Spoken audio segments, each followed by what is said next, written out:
La 4G Batelma vous présente Nivava. Retrouvez vite vos outils disponibles chez notre showroom et site internet www.batimax-mada.com. Batimax, la qualité au meilleur prix. Manolotra anao ny fampalalam-baovao.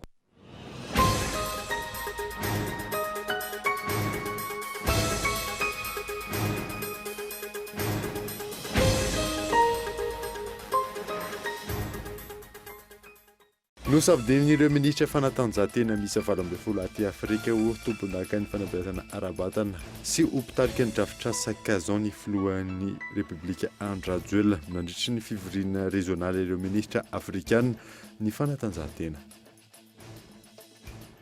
Nanamarika ny mpapakateny Seny io takariva io fa nisy kandida be ny tanàna avokoa ny komuna rehetra manerana ny nosy taorian'ny fikatonany Ovaka Omaly. Komuna roa kosa no tsy nahitana kandida mpanolo-tsaina. Entitra ny fanarahamaso amin'ny fanomezana tsenam-barim-panjakana eny anivon'ny ministera tsirairay avy. Ho an'ny eo anivon'ny ministera ny fanajariana ny tany, ny toeram-pirenena sy ny asa vaventy, ankoatra ny fanarahamaso ny kalitaon'ny asa vita, no mafisina ihany koa ny fanarahamaso mahakasika ny dingana azahoan'ny orinasany asa.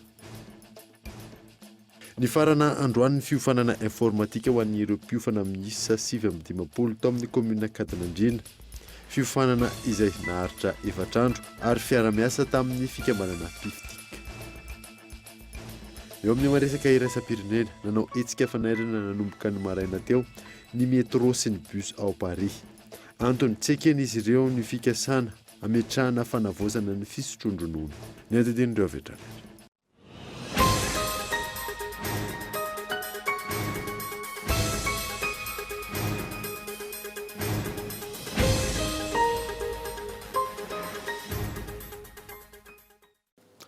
Finaritra tompoko lasy tompoko fotoana vaovao eto amin'ny Kultivika manasanao ary anaraka izany hatramin'ny farany. Nanombotsika ny vaovao dia nifidiny ireo ministry ny fanatanjahantena miisa 12 aty Afrika ho tompon-daka ny fanabeazana ara-batana sy ho mpitarika ny drafitrasa Kazan amin'ny filoham-pirenena Andry Rajoelina nandritra ny fivoriana rezionaly n'ireo ministra afrikana ny fanatanjahantena iona zay. Et durant la conférence d'hier, ary nandritra ny fivoriana Omaly, ireo ministra rehetra nanatrika ato anaty efitrano dia nandany 100 isan-jato ary nanendry anao tompon-daka ny fanabeazana ara-batana manaraka ny kalitao sy ny fampandehanana aty Afrika ny Kazan. Araka izany, nandritra ny fivoriana naharitra 2 andro no tanterahana teny amin'ny CCI Vato. Nandraisan'ireo ministra ny fanatanjahantena afrikana miisa 12 sy ireo manampahaizana iraisam-pirenena miisa 20. Voafidy ho tompon-daka ny fanabeazana ara-batana sy ho mpitarika amin'ny fanatanterahana ny drafitrasa Kazan aty Afrika ny filoham-pirenena Andry Rajoelina. Nandritra ny fandraisam-pitenenany, nanambara ny filoha fa vonona ny tenany anatanteraka ny adidy napetraka taminy, ny tenany izay malala tsara ny etaeta ny tanora afrikana. merci à vous tous qui m'avez choisi. Misaotra nareo rehetra izay nisafidy ahy mba ho tompon-daka ny fampiroboroboana ny fanabeazana ara-batana sy ara-panatanjahantena aty Afrika. Fantatro ny nandrisika ny safidinareo, ny fahatanorako, ny faharesen-dahatra izay ananako amin'ny mahafiloam-panjakana tanora indrindray aty Afrika ary afrikana. Tsapako ihany koa ny etaeta sy ny tanjon'ny tanora afrikana sy ireo atletantsika satria izaho dia mpanao fanatanjahantena, atleta ary lohalarana amin'ny fanohanana ny fanatanjahantena aty Afrika sy maneran-tany. Du sport en Afrique et dans le monde. Ho an'ny Madagasikara manokana, nanambara ny filoha fa atomboka amin'ity taona ity ny fanavaozana ny kianjabe ny Mahamasina ary ho isan'ny kianja lehibe indrindra aty amin'ny ranomasimbe Indiana. Cette année même, nous allons rénover et agrandir. Amin'ity taona ity ihany, ho avaozina sy alehibeazitsika ny kianjabe ny Mahamasina ary io kianja io no lasa lehibe indrindra aty amin'ny ranomasimbe Indiana ary azaka mpijery miisa 5 alina. Voatety manerana ny Madagasikara mba hamoana ireo kintana vaovao izay tompon-daka any aoriana avy amin'ny toeram-piofanana momba ny fanatanjahantena na ny akademia sportif. Ho ataontsika matianina ny fanaovana ny fanatanjahantena eto Madagasikara ary ampiroboroboana ny sehatry ny sport étude amin'ny alalan'ny toeram-piofanana momba ny fanatanjahantena avolenta. De l'Académie nationale du sport de haut niveau. Firenena afrikana miisa 17 no nandefa solotena tamin'ity fivoriana no tanterahana teto amin'ny CCI Vato ity izay ny farana androany. Isan'ny niraisan'ireo rehetra nandray anjara ny fahafahana mampandroso ny firenena avy amin'ny fanatanjahantena avy amin'ny titetikasa Kazan ity. No marian'ny mpampakateny nisy io takariva io fa nisy kandida ben'ny tanàna avokoa ny komuna rehetra manerana nosy taorian'ny fikatonany Oveka Omaly. Komuna roa kosa no tsy nisy kandida mpanolotsaina. Rarisona Andry. Manoloana ny resabe eny amin'ny tambajotra serasera amin'izao fotoana izao, nanamarika ny mpampakateny eo anivon'ny seni fa nahazona antota taratasy firotsahana ho ben'ny tanàna avokoa ny komuna miisa 570 manerana ny nosy. Kaomina roa no tsy nahazona taratasy firotsahana ho kandida mpanolotsain'ny tanàna dia ny kaomina Tsangatsanga sy ny kaomina Amparihintsokatra samy ao amin'ny distrika Ambatondrazaka avokoa. Ny taremarika eto ampelantanan'ny seni zao arivo zao dia misy kandida ben'ny tanàna avokoa roa le komuna 570 manerana ny Madagasikara. Ny antota taratasy voaray moa dia tany amin'ny 220 sy 9. Ho an'ny fifidianana mpanolotsaina ny tanàna ndraiky kosa dia komuna anankiroa zany no tsy nisy kandida, zany hoe tsy nisy ny antota taratasy firotsahako fidiana voaray dia eo zany ny komuna Antsangatsanga sy ny komuna Amparihintsokatra. Ireo komuna anankiroa ireo moa dia samy ao anatin'ny distrika ny Ambatondrazaka avokoa. Raha anisan'ny taratasy ny antota taratasy voaray eo amin'ny fifidianana mpanolotsaina dia mitotaly any amin'ny 7,500 manerana ny Madagasikara. Ao anatin'ny 20 andro aorian'ny fahazon'ny ministeran'ny atitany sy ny fitsinjaram-pahefana ny didy avy amin'ny tribonaly miady amin'ny fanjakana, rehefa hita porofo ny sifisian'ireo kandida no totosaina ny fifidiana manokana na ny élection partielle ho hiatrany ny fanazavana. Misy moa zany ny fombafomba tsy maintsy arahintsika, zany hoe ny fitsarana mahefa ny tribonaly misahana ny ady amin'ny fanjakana no tsy maintsy mampiseho zany hoe hita fototra zay le tsy fisian'ny kandida zay dia tsy misy ny fifidianana ao amin'le parti fifidianana. Dia io tribonaly io zany no mamoaka ny didy mampanao ny fifidianana partielle na élection partielle, ka ny fotoana anatanterahana le élection partielle dia ao anatiny 20 andro aorian'ny araisan'ny ministeran'ny atitany sy ny fitsinjaram-pahefana ny fampahafantarana izay ilay didy avy amin'ny fitsarana misahana ny ady amin'ny fanjakana izay. Manoloana io resabe mandeha amin'ny tambajotra serasera io dia nanapa-kevitra ny seni raha ampitso hanome fanazavana bebe kokoa ny mpanao gazety momba ity antota taratasy firotsahako fidiana amin'ny fifidiana kominaly ho tanterahana eto amintsika amin'ny 17 novambra ho avy zao ity. Herinandro vitsy taorianany namohan'ny HCC ireo risitry ny loholona solombavambahoaka ary mpikambana ao anatin'ny gouvernement izay nanao ny déclaration de patrimoine dia nanao fampatsiahivana ireo olona ambarany lalàna tokony hanao izany Bianco. Rarisona Andratra. Lalàna laharana fa 4 ohatra 30 tamin'ny 7 volana septambra 4 no milaza ny tokony hanaovan'ireo mpiasa mpanjakana ambony na ireo olom-boafidy na voatendry filazam-pananana hoentina miady amin'ny kolikoly eto amintsika.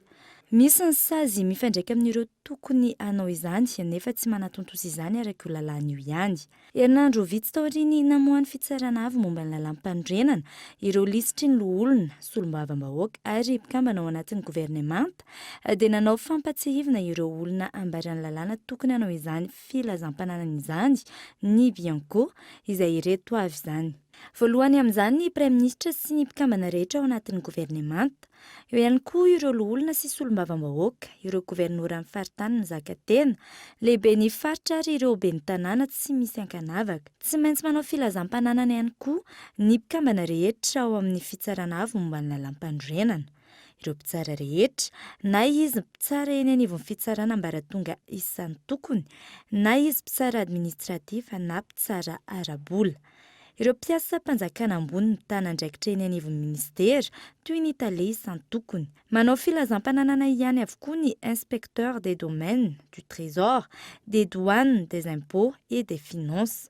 Toy izany koa ireo tompona andraikitra eo anivon'ny foloalindahy manana fibaikoana rehetra ny inspecteur de l'inspection générale de l'État, de l'inspection générale de l'armée malagasy et de l'inspection générale de la gendarmerie nationale ary ireo manamboninaitra polisy mpanao fanadihadiana rehetra na ary toekarena izany na araky ny ady heloka. Araky ny fampatsiahivana nataony Bianco, ireo olondreo tokony hanao fanambaram-pananana izay nalefa nivantana any amin'izy ireo tsirairay avy dia ity no fampatsiahivana farany avy amin'ny tibirao maleo tena amin'ny ady amin'ny kolokolo ity mialohany ampiarana amin'izay ny lalàna velona eto amintsika.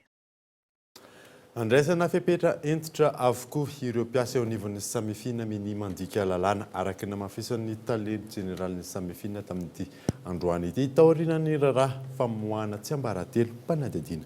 Miantarandriana ifo. Misambotr'olona mifampiraharaha momba ny raharaha eo aminy. Mampafantatra ny raharaha anaovana fanadihadiana izay tokony hijanona tsy ambaratelo mialohan'ny fifindranany amin'ny manam-pahefana hafa. Santionany voararany lalàna sy tsy tafiditra amin'ny fomba fiasan'ny samifinina ireo. Taoriny na voaroroy ny mpiasan'ny samifinina noho ny fandikan'izany.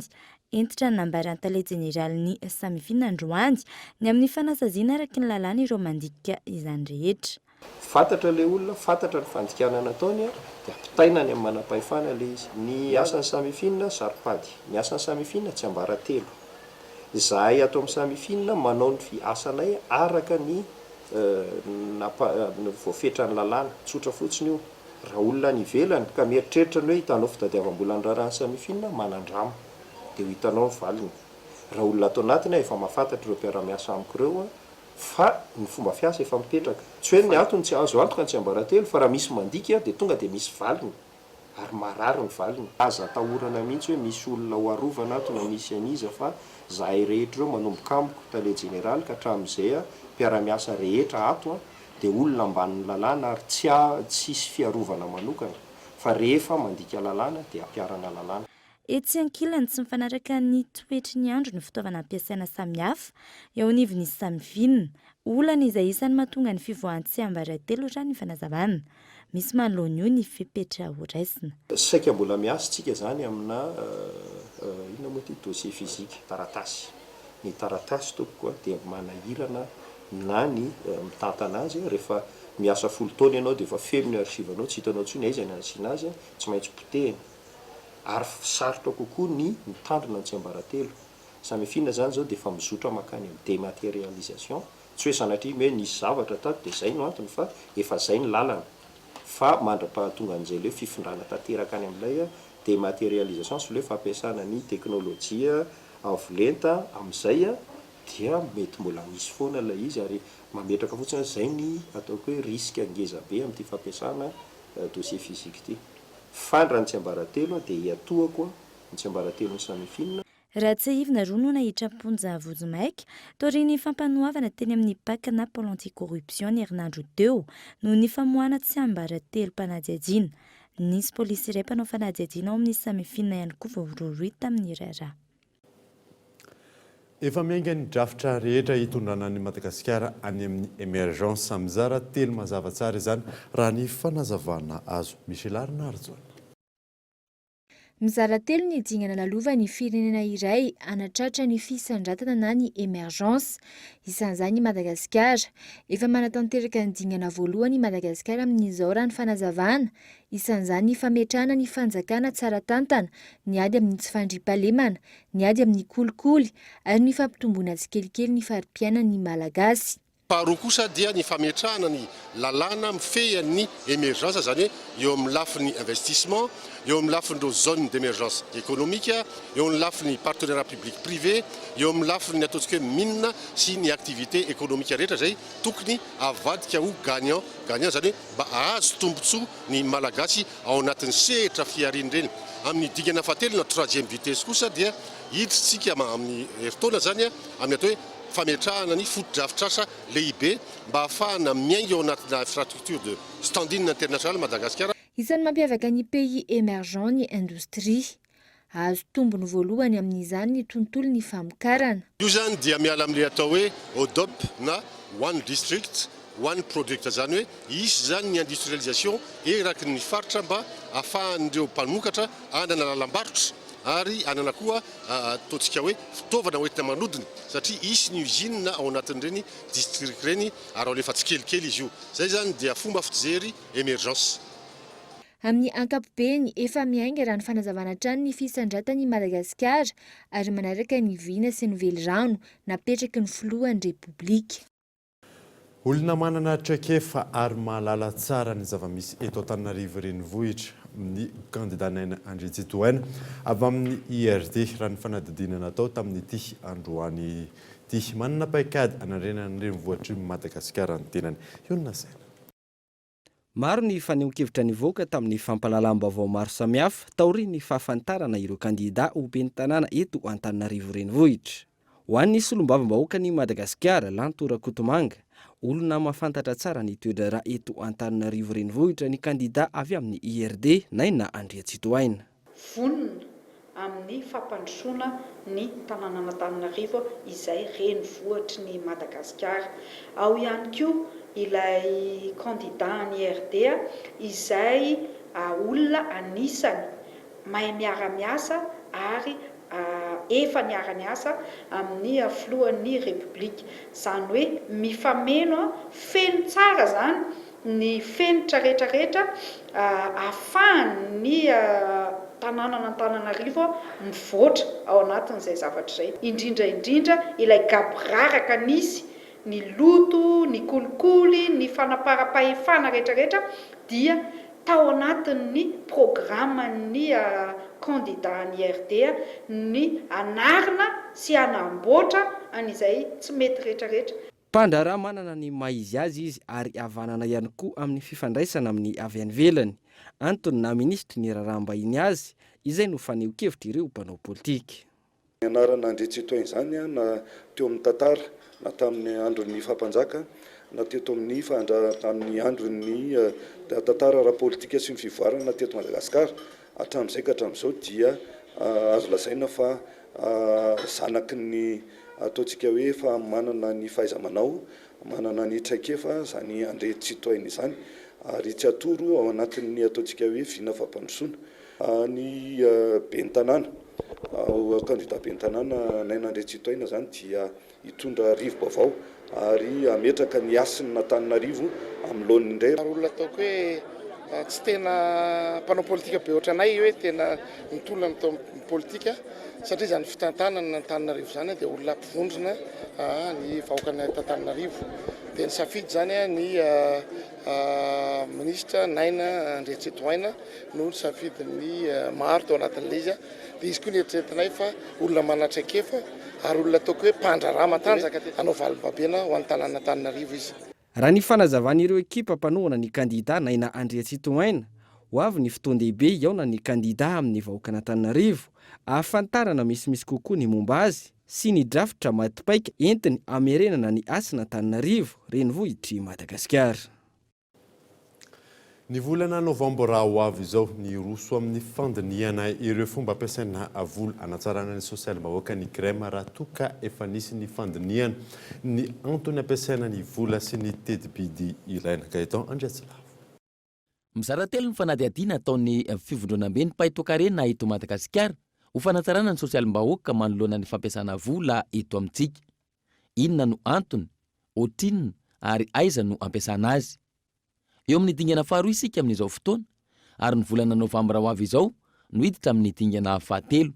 Isan'ny nisongadina tamin'izao dingana faharoa izao ny hoe azo atao ny mampiasa vola izay eo am-pelantanana raha misy ny fahaiza mitantana sy ny mangarahara mba hisy fiantraikany mivantana amin'ny vahoaka. Io le budget mpanjakana io. Dia rehefa jerevana le budget isaka ny sekotera tsirairay avy dia tsy ampy. Nefa ny tsy any amin'le mahatsy ampy azo no tena zava-dehibe fa voalohany aloha ny fahaizantsika mampiasa ny eo am-pelantanantsika aloha voalohany. Rehefa haitsika mampiasa ny vola eo am-pelantanantsika mino marimarany zany hoe misy ny bonne gouvernance dia misy ny transparence budgétaire dia mba tena misy fiantraikany mivantana any amin'ny fiainan'le vahoaka etrakan'le izy. Dia rehefa izay zany tanteraka antsika izay dia ampitombotsika amin'izay zany le budget mba ahafahan'ilay olona misisaka an'ilay fiainana sosialy mitombo satria rehefa be da be mitombo le olona fiainana sosialy dia antony antsika fa mitombo koa zany le olona misy fiantraikany mivantana any amin'le fiainan'le tsirairay avy. Manoloana izany Zava-dehibe amin'ny fampandrosoana sy ny fanatarana ny sosialim-bahoaka ny fananana olona manana fahaizana sy ny traikefa takiana. Mitombo ary mihatsara kokoa ny vokatra izay miteraka fivoarana sy fampandrosoana. Tsy maintsy manao an'izay tsika mba hampitombo satria rehefa mihatsara ny capital humain-tsika dia mitombo ny productivité zay voka satria tsika ohatra tsika amin'ny éducation rehefa mamokatra olona tsara tsika dia mamokatra tonga dia performance zany tsika dia afaka miasa dia mampitombo ny productivité ka rehefa mitombo productivité dia mitombo ohatra zay koa ny arakaina fahobentsika dia rehefa mitombo ny arakaina fahobe dia ny sambatana tsirairay avy mahita vokatra ao anatin'izay. Ny fanjakana ny mandray an-tanana ny fanatarana ny sosialim-bahoaka raha ny fanazavana hatrany. Na izany azy, miankina amin'ny fandava-ketra ataon'ny isam-batan'olona no ahafana manao ny taberina andraikitra eo amin'ny lafiny sosialy. Raha miakatra ny tahan'ny fandroava-ketra, mitombo kokoa ny fahafahana manangana foto-drafitrasa sy manatsara ireny fananana iombonana ireny. Mandray ny fivoriana fa 7 komitin'ny governoran'ny SADC isika eto Madagasikara. Fivoriana ijerena manokana ireo olana samihafa sedrain'ny Banque Foibe amin'ny zao fotoana izao ka eto andratsy lavatra.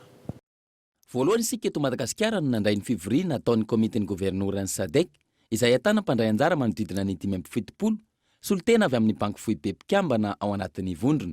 Tanjona ny ijerena ireo olana goavana sedrain'ny Banque Foibe ary anolorana sosikevitra ho fanatarana ny fomba fiasa. Ny asan'ny Banque Foibe izay mihasarotra amin'izao fotoana. Zava-misy amin'izao fotoana izao dia mihasarotra ny asan'ny Banque Foibe satria miova ny tontolo iainany.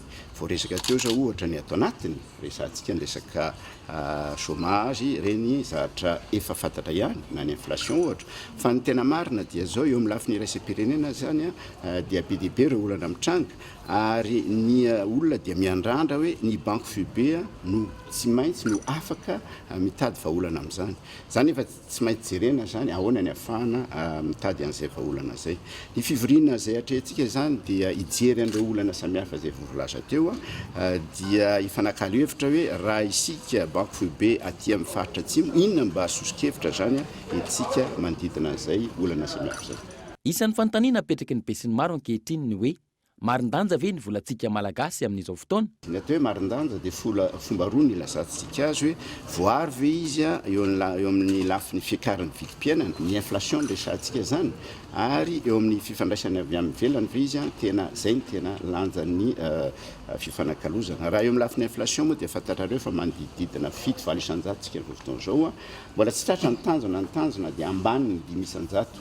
Raha eo amin'ny lafiny fifandraisana amin'ny any velany indray dia jeren'ny Banque Foibe isan'andro na tsy isam-bolana ny lazako azy hoe tena marindanja ve izy heverina amin'izao fotoana izao fa mifanatsahana amin'ny lanjan'ny toe-karena malagasy amin'ny fifandraisantsika amin'ny any velany ny volantsika amin'izao fotoana izao. Araka izany, mbola tsy tratra ny tanjona ahafahana mametra ny fiakaran'ny vidim-piainana ho ambaniny 5 isan-jato. Ankoatr'izay, efa misy vinavina ahafahana mametraka vola manokana aty Afrika. Misy agenda roa amin'izao fotoana, saingy mbola sarotra ary lavitrezaka ny fanatanterahana izany.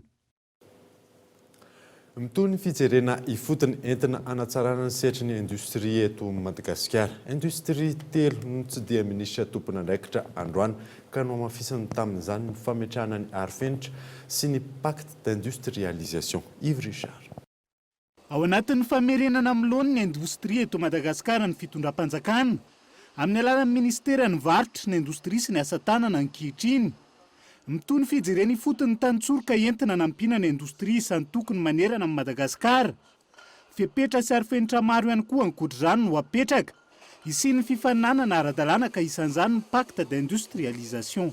Eto androany vao miteny an'izay hatramin'izay le pacte d'industrialisation io zany hoe ahoana mihitsy hijerena misy zavatra rehetrarehetra mientouré ny industrie anankiray dia ametrahana isaky ny secteur d'activité hoe inona daholo ny mesure raisina na ty amin'ny droit de douane io na ty amin'ny impôt io na amin'ny environnemental io na ny fametrahana ny reny zone industrielle maro samihafa reny ahafahan'ny industrie zany to dia manana toerana anankiray ahafahany misehatra sy mivelatra ao anatin'ny asa ataony isanandro. Efa nitonany maro no andrasan'ny mpandrahara sy ny industrie malagasy ny tantsorika sy ny fepetra amin'ny piroboroboana ny industrie malagasy sy arovana azy ireo amin'ny fifaninanana tsy ara-drariny.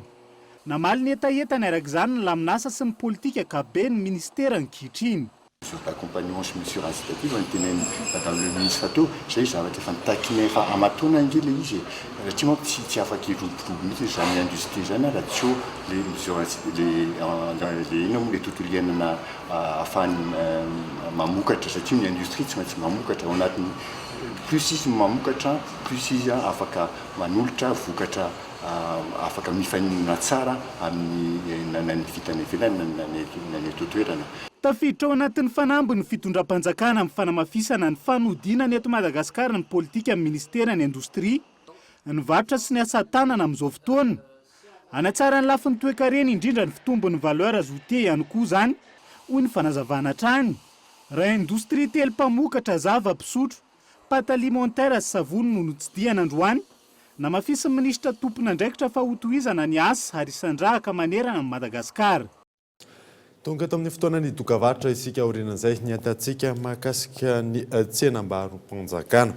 Eo ihany koa ny fampiofanana informatika tao amin'ny commune Akadinandriana. Rehefa avy eo ary.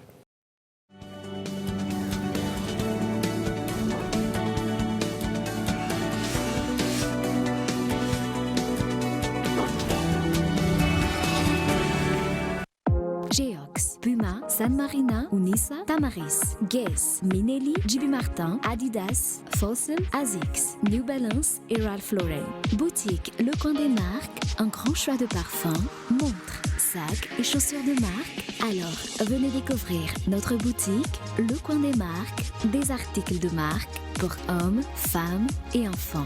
Le Coin des Marques à Faravouch, téléphone 033 71 848 68.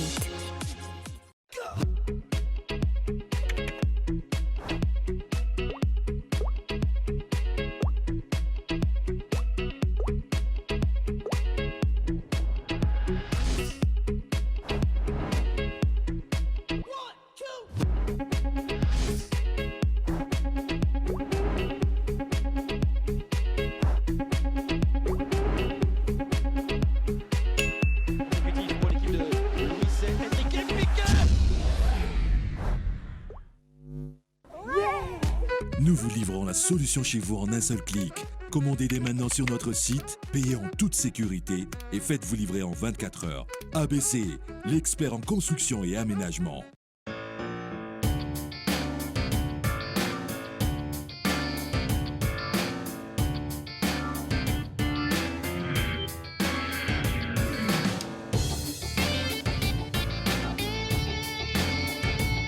L'applicateur Cirage Express Baran, l'applicateur Ravi Bleu Blanc Baran, le lait de soin Baran entretient, protège vos sacs et vos chaussures. Baran, ma marque, mon style. Nouvel arrivage chez Géant du Meuble. Innovez votre intérieur avec nos chambres à coucher, design et tendance. Chez Géant du Meuble, un large choix de salons vous attend.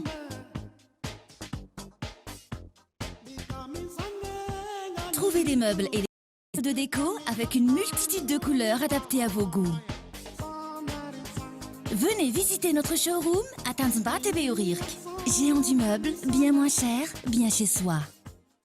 Sahirana mafitra matoa izany jereo tia izy misolitika ny saribao toditra ny setroka miasa mafy fa iramatora soa kosa dia milamina tsara satria nisafidina ampiasa ny saribao dozem izay azo avy amin'ny teknika no hatsaraina mitsitsy matesy tsy be vovoka ny saribao dozem manaja ny tontolo iainana satria mampiena ny fanapahana azy ny fanamboarana ny saribao dozem.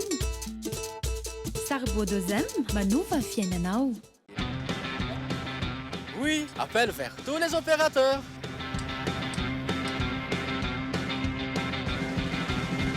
Oui, appel à l'international inclus.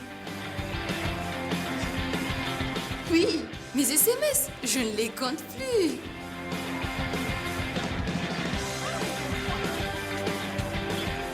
Et oui, l'Internet à la vitesse 4G. 0,5 arrière par seconde vers FAF et Club First. 1 arrière vers Telma et 3 arrière vers les autres opérateurs. Vous aussi, soyez First. À partir de 10 000 arrières, First Premium. Et découvrez toute la gamme First sur www.telma.mg ou rendez-vous en Telma Shop. Telma, safid que numéro 1 Malagasy.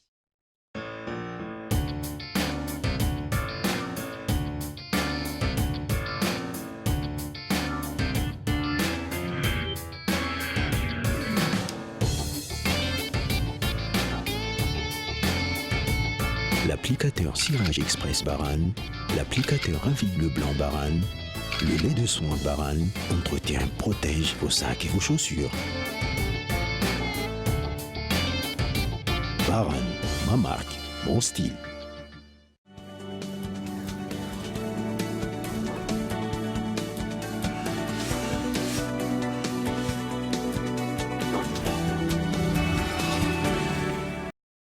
Verina eto amin'ny fampalalam-baovao isika entina ny fanaramaso amin'ny fanomezana tsenam-barom-panjakana eny anivon'ny ministera tsirairay ho an'ny eo anivon'ny ministera ny fanajariana ny tany ny toeram-pinenana sy ny asa vaventy ankoatra ny fanaramaso ny kalitaon'ny asa vita no amafisina ihany koa ny fanaramaso mahakasika ny dingana azahoan'ny orinasany asa fanadiny miantano andriana. Isan'ny niteraka resabe teto amin'ny firenena mikasika ny tsenam-barom-panjakana tato anatin'ny taona maro. Tafetra amin'ny ady manoloana ny kolikoly izay lahara-pamiana araka nambaran'ny filohan'ny Repoblika Madagasikara entitra ny eny anivon'ny ministera tsirairay amin'ny fanomezana ireo tsena.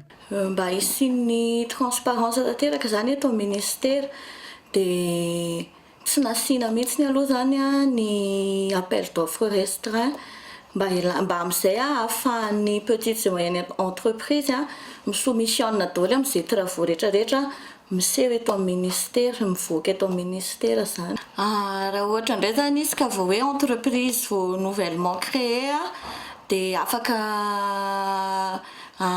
mi-envisager koa zany izy hoe sous-traitance amin'ilay grandes entreprises reny.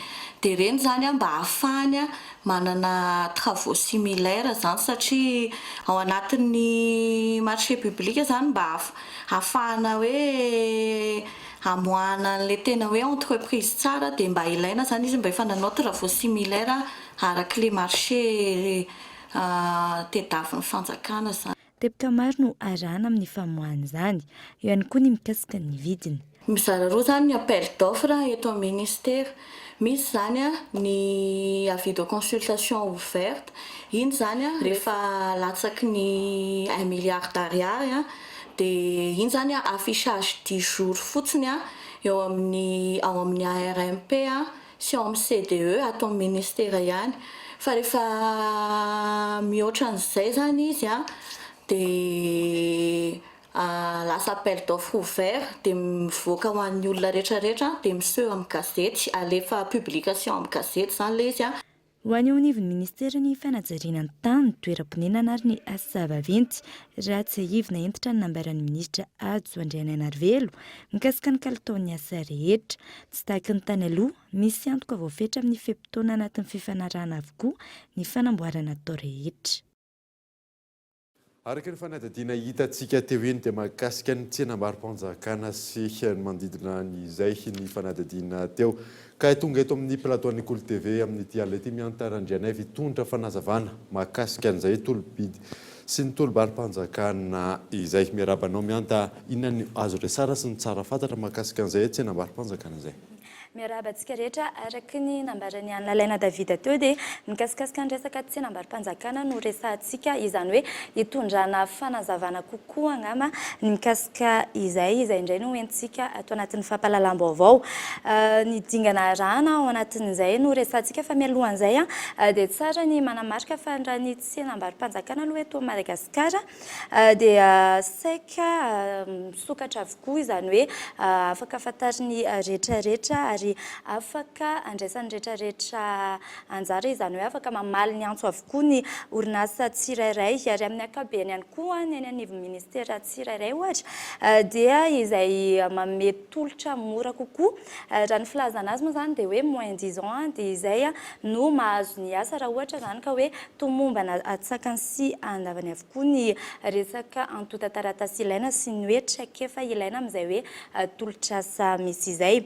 Fa raha ny ny dingana no jerena dia ohatra ny ahoana araka nambaranao teo ny hoe famolavolana ny tetikasa ny voalohany aloha zany dia misy izay hoe famolavolana ny tetikasa izay na ny hoe asa ho atao ohatra amin'izany zany hoe araintsika ohatra le izy mba hafana mahafantatra kokoa ny mikasika an'izay ohatra amin'izay hoe raha misy ny fanamboaran-dalana ho atao na fananganana fotodrafitrasa atao na fanavaozana samihafa dia miainga ny famolavolanan'izay ny dingana voalohany ao anatin'izay no fantatra sahady hoe takina ahoana ny fe-potoana anatanterahana ny asa ary eo ihany koa no ahafantarana ny hoe avy aiza ny vola takiny ahoana ny famatsim-bola entina anatanterahana ny asa izany raha ohatra hoe avy amin'ny fanjakana na avy any ivelany. Aorian'izay dia miditra amin'ny resaka cotation du projet na ny hoe ny ahafantarana ny tedi-bola ilaina marina entina anatanterahana ny asa. Ary aorian'izay dia miditra amin'ny hoe plan de passation anatin'io indray dia fantatra marina izany hoe fantatra amin'ny atsakany sy andavany hoe amin'ity fotoana ity no anatanterahana ny asa ny atombohan'ny asa ary fotoana tahaka izao ihany koa no fiafaran'ny asa raha raisina ohatra hoe misy asa anankiray dia manomboka amin'ny fahatelon'ny volana septambra ohatra ary mifarana ny volana aogositra amin'io zany dia fantatra ny daty anatanterahana ny asa. Rehefa mazava tsara mikasika ny hoe volana totsana ny asa sy ny fotoana anatotsana ny asa dia amin'izay fotoana izay no avoaka ho fantatry ny rehetra ny asakasain'ny ministera tsirairay avy ho atao ny asakasaina atao zany izany hoe mandeha eny amin'ny trano kaleny ny asa mbola tsy tolotr'asa aloha ny amin'io fotoana io fa mbola mampiseho hoe ireto ny asa ho atao anatin'izay plan de passation izay. Aorian'izay dia misy ny aorian'izay dia misy ny famolavolana ny dia ahoana ny hoe dossier d'appel d'offre ao anatin'io indray dia ny mikasikasika ny asa atao ny fepetra ilaina no hita ao anatina karazana hoe boky kely zany le izy hoe dossier mihitsy ao anatin'izay indray no misy amin'izay ny ahafantarana ny mikasika ny asa araka nambarako teo ny fepetra takina ny toerana misy azy ohatra ny famatsim-bola sy ny maro hafa. Ahoana kosa indray mahakasika ny hoe tolobidy rehefa misy DAO zay. Aoriany famolavolana ny DAO dia mivoaka amin'izay ny tolobidy izany hoe misy karazan-droa moa ny tolobidy miankina amin'ny le asa zany. Misy ny hoe avis d'appel d'offre io zany dia tolobidy izay latsaky ny 2 milliards ariary. Folo andro ny fisehon'io eny anivon'ny ministera iny zany tsy mandeha gazety fa eny anivon'ny ministera no misy an'izay tolobidy izay dia folo andro ao anatin'izay folo andro izay ihany koa araky ny DAO ao anatin'izay ny orinasa izay mieritreritra ny hoe amaly ny antso dia ao anatin'izay izy no mameno an'ireo fepetra takina rehetrarehetra izay voarafitra ao anatin'ny dossier d'appel d'offre. Misy ihany koa ny consultation de prix ny filazana anazy io indray dia ho an'ny asa na ny tolobidy izay mihoatra ny 2 milliards ariary. Io ilay hitantsika eny amin'ny gazety matetika eo amin'ny intelo eo ny fisehoan'izay io indray dia eo amin'ny 30 andro eo ny ananany orinasa raha ohatra ka isoumissionna na hoe amaly ny antso amin'izay tolobidy izay fa miainga trany amin'ny fanjifana ny dossier d'appel d'offre zany ho an'ny orinasa ny fafana mameno izay fepetra rehetra takina. Aorian'izay rehefa avy mamaly ireo fepetra rehetra takina ny orinasa izay mamaly ny antso dia misy ny hoe ouverture des plis amin'io fotoana io no mifantatra ireo hoe firy ny orinasa nandray anjara tamin'ile izy amin'io fotoana io ihany koa no azo anatrehany rehetrarehetra izay tarihin'ny PRMP moa amin'izay fotoana izay. Eo ihany koa ny commissionna mijery hoe tahaka ny ahoana avy ny antota taratasyn'ireo orinasa tsirairay avy feno sa tsy feno manao ahoana ny manara-dalàna avy efa aorian'izay dia manana 27 ora ny orinasa tsirairay ny commissionna azafady manana 27 ora zany izy ireo ny andinika lalina anao fandiniana lalina amin'ny tolotra izay nomeny orinasa ary rehefa vita moa izay dia misy ny valiny mivoaka zany ny valin'le izy ary miroso avy hatrany amin'ny fanomezana ny tsena.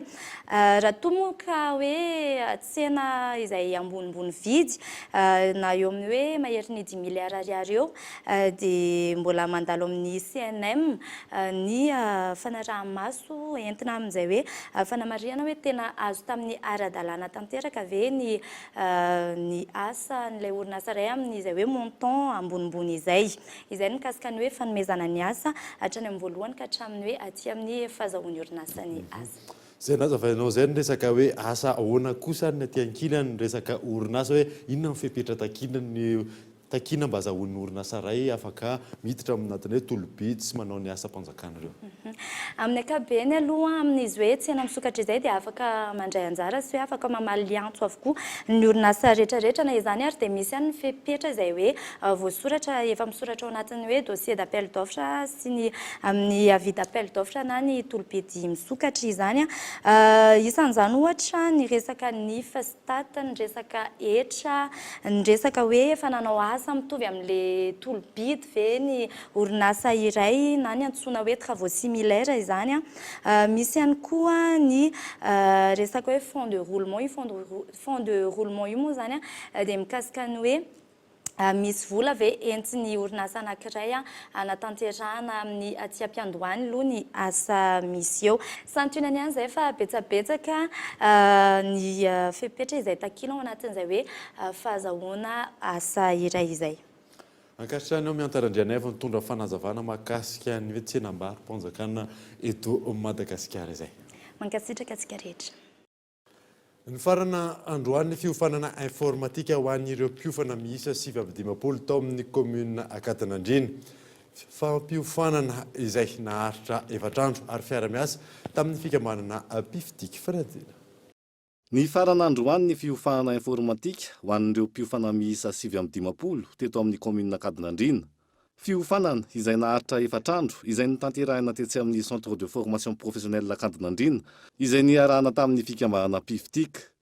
Tanjona ny fampianarana solosaina ho an'ny daholobe mba hampivoarana ny asa eny amin'ny tontolo ambanivohitra. Ny tanjona ho an'ilay mpampiofana zany dia hoe nofanina izy ireo mba ho lasa ho mpampiofana indray ho an'ny mponina izay liana eo amin'ny fikarakarana ara-informatika. Satria ny mponina ao misy ny mpamboly, ao misy ny mpiasam-panjakana rehetra eto amin'ny faritra commune rurale Akatanandrina sy manodidina.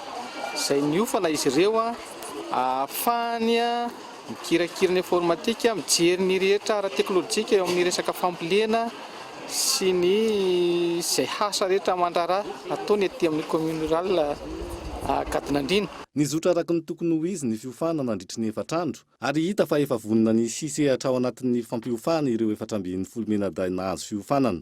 Ho an'ilay formateur dia hita fa tena vonona tokoa izy ireo satria natao ny évaluation dia hita fa mahafehy tsara n'ilay resaka piftika ny formateur 720 izay nofanina teto Akatanandrina. Ny miandry ny zareo zany dia izy ireo indray no ampita izay fanana azony amin'ny olona eto amin'ny commune rurale na Akatanandrina.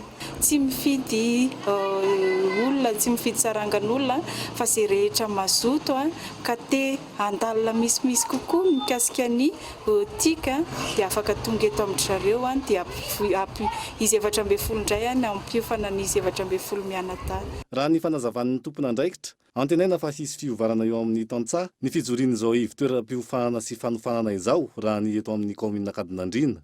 Hita zany fa tena azo tombon-dana lehibe ny commune Akatanandrina satria ho hitana eo anatin'io informatika io avokoa ireo sehampiarina rehetra izay mikasika ny tontolo ambanivohitra na eo amin'ny lafiny teknika na eo amin'ny lafiny fiompiana sy fambolena ka mba hanana ny manara-penitra ahafahany mahazo vokatra tsara. Ireo tsaha ihany koa zany dia efa ohatrany marisarisa ihany eo amin'ilay fambolena nentim-paharazana ary te hivoatra amin'izay lafiny ara-teknika izay dia misy manantena izay tsy izany tompoko fa iroborobo ity fampiofanana ara-pambolena sy fiompiana sy ireo taozavatra maro eto anivon'ny piftika ity. Nisy araka izany ny fizarana ny mari-pankasitrahana ho an'ireo mpiofana 720 izay nandray anjara tamin'ity fiofahana naharitra efatrandro ity. Zay ny amin'iny nampahafantarina tamin'ny fomba ofisialy ny tondrojotra anatsarana ny fiainan'ny mponina eto Madagasikara. Tokony rona bebe kokoa any amin'ny famoronana asa ny fanabeazana sy ny fitantanana mangarary isika raha ny fanazavana azoka eto andretsika. Mitombo avroeny ny mponina eto Madagasikara isaky ny 13 taona. Nanomboka ny taona 1970 nazakazaka ny fitombon'ny mponina teto Madagasikara. Raha 5 tapitrisa ny mponina ny taona 1970 io, niakatra 420 tapitrisa zany ny taona 720 ka ny 7% amin'ireo latsaky ny 5 taona, ny 470 latsaky ny 5 taona. Tsy misy afatsy ny 2,400 ireo mihoatra ny 5 taona. Nainga tamin'ireo fanadidina natao sy ny zava-misy amin'izao fotoana, vinavinaina iakatra hatrany amin'ny 50 tapitrisa ny malagasy ny taona 52. Nisy araka izany fa mbola volana tety andro ampiena ny isan'ny mponina miteraka vesatra. Dividende démographique zany dia lay manovana ilay rakitry ny mponina zany dia ahoana ny hampienana lay mponina miteraka vesatra, tsy hoe vesatra avy izay ohatra ny ankizy dia ny ray aman-dreny satria izay zany ny firafitry ny saritsary ny kisarisary ny firafitry ny mponina zany dia mba ho lasa mponina anasa avokoa zany ny tena betsaka mba ahafahantsika manatsara ny fari-piainantsika zany. Dia izay le hoe ahafana hoe olona mponina tompona andraikitra amin'ny fitomboan'ny mponina zany no ilaina zany hoe indrindra amin'ny fandrindrana ny fiterahana sy ny fampianarana ary ny fampananana asa. Zava-dehibe manoloana izany ny famoronana asa, ny fampianarana sy ny fitantanana mangarahara. Zava-dehibe ihany koa fahaizana mitsinjo ny ho avy. Tsy tokony hiteraka ny mpivady raha toka tsy mbola vonona. Izany hoe manana tonasa ahafana mamelona sy manabe ny zanany. Aujourd'hui, sur 100 malgaches, 75 sont à charge. Le problème c'est que ankehitriny amin'ny malagasy misy 100 vesatra avokoa ny 570. Inona ny olana? Miakatra avy roa isaky ny 13 taona ny mponina eto Madagasikara. Araka izany, amin'izao fotoana raha 5 tapitrisa ny malagasy, afaka 13 izany hoe manakaiky ny taona 54 hiakatra 50 tapitrisa ny mponina. Tsy hanana fahafahana hamatsy ny sekoly, ny hopitaly, ny gouvernemanta ka mety hiverina matetika ny ady amin'ny fahantrana ahafahana mampandroso. Antony hametrahana ity tety andro ity, ahafahana manatratra ny tanjona, tokony hamatsy bebe kokoa ny fandrindrana ny fiainam-pianakaviana isika anabe ny mponina. Araka ny voalazan'ny ministry ny teti-bola teo, ezaka lehibe izany. Isika amin'izao fotoana no tokony handray andraikitra hisorohana ny fitomboan'ny zaza teraka amin'ny endriny ankehitriny. pour éviter que nous continuions à faire des enfants au rythme actuel. Mponina tompona andraikitra no ilaina ahafana manatsara ny fiainany sy ny tokantranony ary ny fiarahamonina misy azy. Ny mahakasika ny gazety mpiseho isan-kerinandro Madagasikara matahim-potoana indray no entina aminao anatin'ity fanadihadiana manaraka ity ka atao andretsana. Nivoaka androany ny gazety mpiseho isan-kerinandro ny Madagasikara Matin Hebdo larana faha-7 ho an'ny herinandro ny 13 hatramin'ny faha-9 ny volana septambra 2022. Matin Hebdo lohateny lehibe amin'izany candidat au ben'ny tanàna Antananarivo renivohitra Nainandria Tsitohaina candidat un homme d'aujourd'hui et de l'avenir de la capitale. Amin'ny petsy fahatelo moa no ahitantsika ny andinindininy mahakasika izay candidat natolotry ny ERD ho an'ny ben'ny tanàna ny commune Antananarivo renivohitra izay. Ao amin'ny petsy faha-4 sy faha-5 kosa voyage Chine, un leader authentique de la civilisation contemporaine. Ao amin'ny petsy faha-4 sy faha-5 ny mombamomba ny Chine no resahana amin'ity Madagasikara Matin Hebdo larana faha-7 ity. Ao amin'ny petsy faha-4 sy faha-5 araka izany no ahitantsika ny ambangovango ny mahakasika izay. Ao amin'ny petsy faha-3 ihany koa no ahitana ny tsy firotsahako fidiny Marc Ravalomanana non candidat Marc Ravalomanana retrouve la raison. Zay no voalaza ao amin'ny petsy faha-3 amin'ity Madagasikara Matin larana faha-7 ity. Any amin'ny petsy faha-12 kosa ny disadisy eo amin'ny assurance mamas ny FTAR ary ny UCTS la roseur arrosé. Zay zany no voaresadresaka sy ho velabelarina amin'ny petsy faha-12 ho an'ity Madagasikara Matin Hebdo larana faha-7 ho an'ny 13 hatramin'ny fa 7 ny volana septambra ity fa ao amin'ny pejy faraiky 12 amin'ny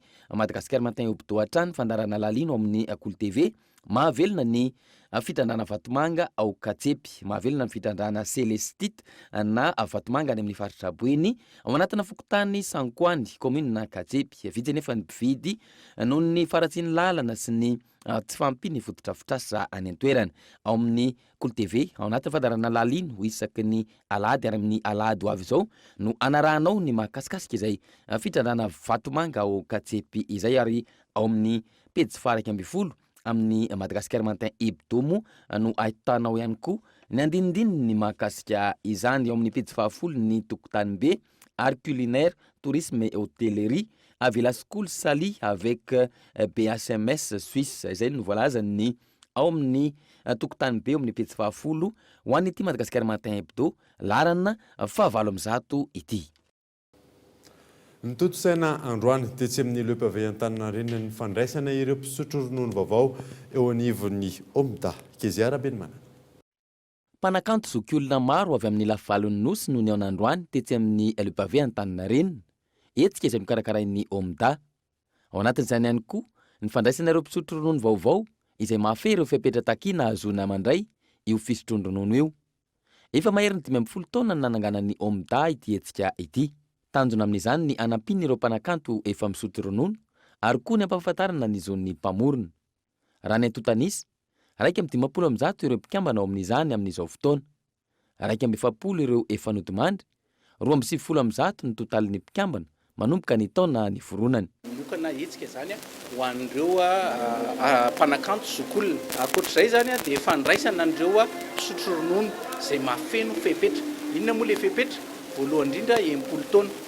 Dia faharoan'izay efa mpikambana 20 taona. Ao anatin'izay 20 taona izay fahatelo dia mila mandray zonim-pamorona ianao farafakely nandritry ny 15 taona. Ireo zany dia isaky mandray zonim-pamorona zareo hoe zonim-pamorona avy any amin'ny Ainao Manjery dia misy apahany alaina isaky mandray zonim-pamorona dia ireny no atambatra. Ankoatra izay, androany no andro ny Afrika natokana ho an'ny zon'ny mpamorona izay isan'ny antony nanaovana ity etsika ity. Tena napaka zahay tamin'izany hoe andao fa tia miohatra amin'ny kontinanta amerikana na ny kontinanta eropeana dia mbola somary latsaka be ny zonim-pamorona aty amintsika. Dia izay zany nanonkanana amin'izao andro izao hoe asiana etsika mba hampahafantarana ny olona hoe inona ny atao hoe zonim-pamorona. Tokony hajaina ny zonim-pamorona satria ireo mpamorona ireo no mahatonga antsika hoe misy ny televiziona na misy ny radio na misy ny fampisehoana na misy ny sary misy ny tableau isan-karazany izay akafizitsika dia misy mpamorona ireo. Ka rehefa hajaintsika ny mpamorona dia mitombo ny zavatra foroniny zareo.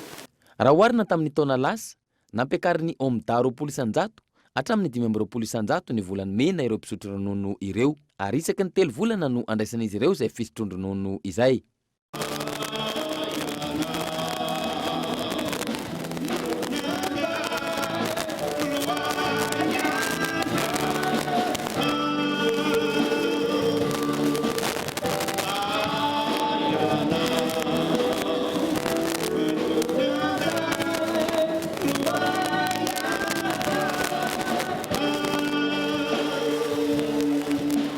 Dia izay mamarina vaovao tamin'ity alina ity. Ankasitrana ianao manaraka izany mandro soasina tolotolo.